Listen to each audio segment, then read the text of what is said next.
Everybody, it's Charles, your hobby hero, and today we're going to be cracking open this box full of about 30 different key books. But before we get started, make sure if you haven't already, hit that subscribe button down in the bottom corner. I do appreciate it. Put out regular content about the hobbies that I love the most.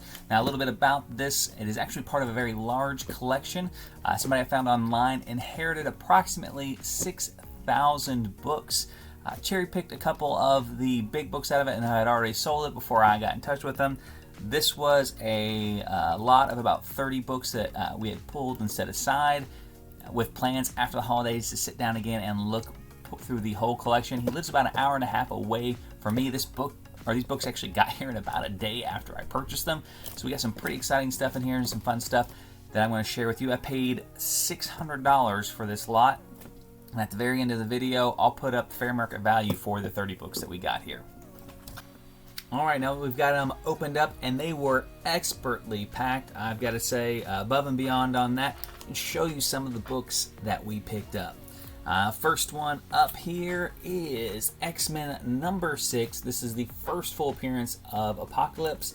I got it in a very fine to near mint. Most of these books were in that very fine to near mint range, so I'm kind of curious to see how they stacked up. This one definitely looks like it was properly assessed. A few spine ticks, but nothing major on that. And with First Apocalypse, I have Spector 24, first full appearance of Archangel. He's shown in some other ones. He's got faceplate on. This is kind of the issue that most people designate as his first appearance because he's prominently displayed on the cover, and that makes a difference. And there's no illusions as to who he is. He's the Archangel of Death. Hasn't assumed the title yet. I think that's like X Factor 38, maybe, that he gets that on here. So we got Spider-Man versus Wolverine number 1. It's actually the death of Ned Leeds in this issue. I think it might be the first time Spider-Man and Wolverine fight as well. Don't quote me on that one, though. Speaking of first, we've got Punisher War Journal number 6. This is the first battle of Wolverine and Punisher, and just an awesome cover to boot on that book there. And then we've got Punisher number 1. This is the first ongoing series of the Punisher, and just a crazy cover. The dude just peeking out of the window with a rocket launcher posted at his face. Not going to end well, I would imagine, for anybody really, because Punisher's really not going to be able to clear the blast radius on that. But hey, here's a big one here. Tales of Teen Titans number 44. First appearance of Nightwing. We've got this one listed in a near mint. It does appear to be pretty good shape. Few spine ticks, but they don't appear to break color. So it should clean up nice. I'd say probably a mid-9 copy. And then we've got the Uncanny X-Men 268, just an iconic Jim Lee cover. You also find out in this issue that all three of these individuals knew each other back in like World War II, so kind of dated at this point. For Captain and Wolverine, you can kind of understand why they would still be talking about World War II stories. For Natasha Romanoff, it doesn't really make sense for her to have been back in World War II.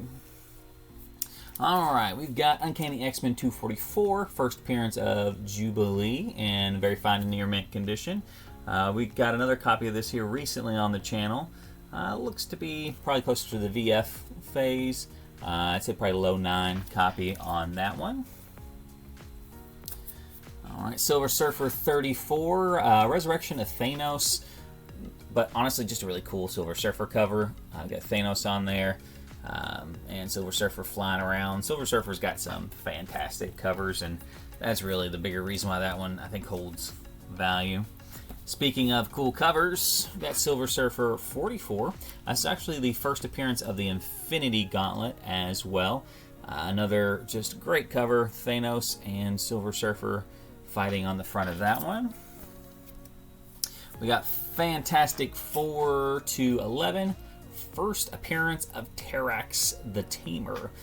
Some old Fantastic Four. You had this one listed in very fine, but honestly, it's in really good shape. Probably say near mint minus on that one, so not a bad pick up there. Vision and the Scarlet Witch number 12. This is the first appearance of their children, Wiccan and Speed. Another high-grade copy of that book there. It's come down a little bit since the show is off the air, but we'll get into that a little bit more later. Here's another one, big one here for me. Amazing Spider-Man 38. I do not have this one. This is the last Ditko cover for the Amazing Spider-Man. Just a great all-around book. Actually in pretty good shape, too. For this age of book, I'd say it's probably in a VG+, so not bad. I've got some opportunities to clean up and get that white pop on it again too, so we'll be excited. That one's definitely one for the PC. We got Amazing Spider-Man 346, just a awesome Venom cover. I want to say that this may have been one of the first times that they had like the green slime stuff coming out of his mouth too. I don't know if that's this book or not, but I know it was around that time where they had that added to the Venom, I guess, image. They got rid of that, thankfully. It's definitely worked for me as a kid in the 90s. Now, like, why does he ooze green stuff all the time? All right, we got Giant Size Captain Marvel #1 on that one with Monica Rambeau. And then another one, this will probably stay in the PC. It's definitely not in gradable shape, but I do not have this book actually in my PC right now. Her first appearance on this one. This is a pretty beat up copy. A lot of color rub up here at the top. You can clean it up, but still probably not worth submitting just with the amount of color loss that's already on it. But I don't have one in the PC, so it'll be a good one to add to that. Talking about Wanda and Vision, we've got West Coast Avengers 45, first appearance of White Vision. This book was absolutely red hot for a while there. It has cooled off a lot, and I don't really know why. I would say it's safe to assume that we will see White Vision again. So not a book that I am stray away from, especially now that you can buy on the dip. I've got Secret Wars #1. This is the newsstand.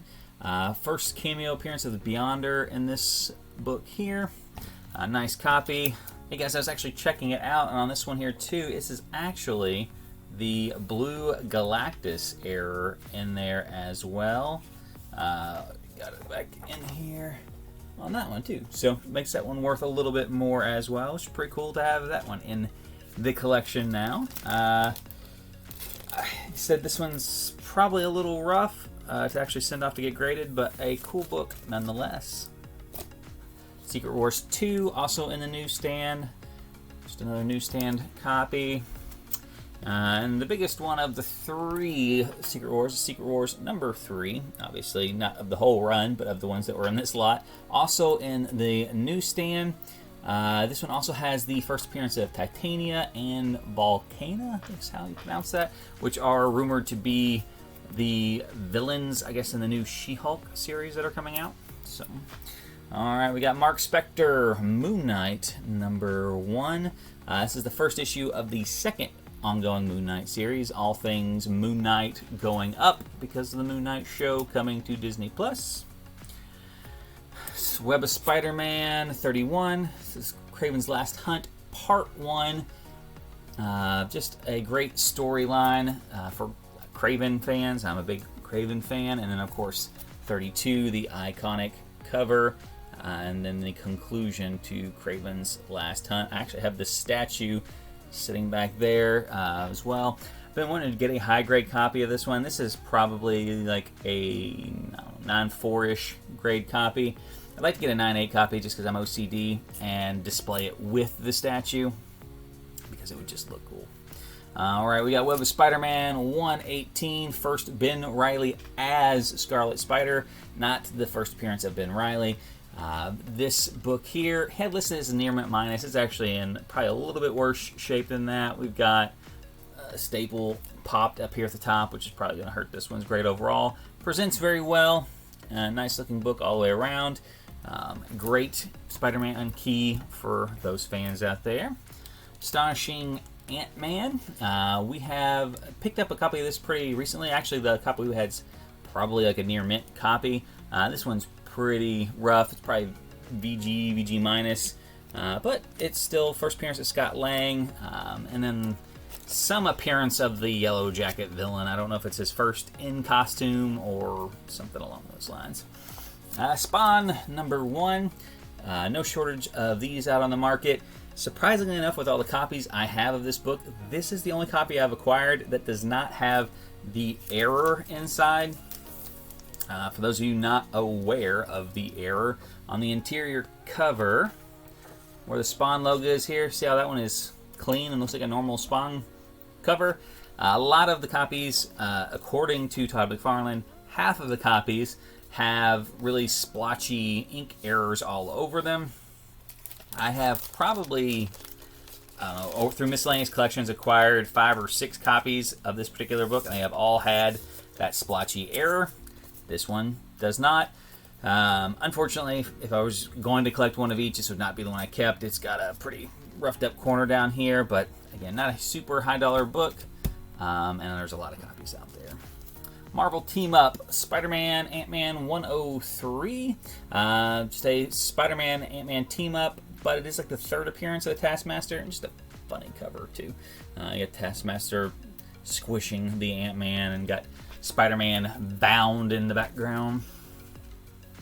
Alright, we got Silver Surfer #1 for Volume 3 of Silver Surfer. Just an awesome Galactus cover. Again, Silver Surfer's just got some amazing covers that are out there.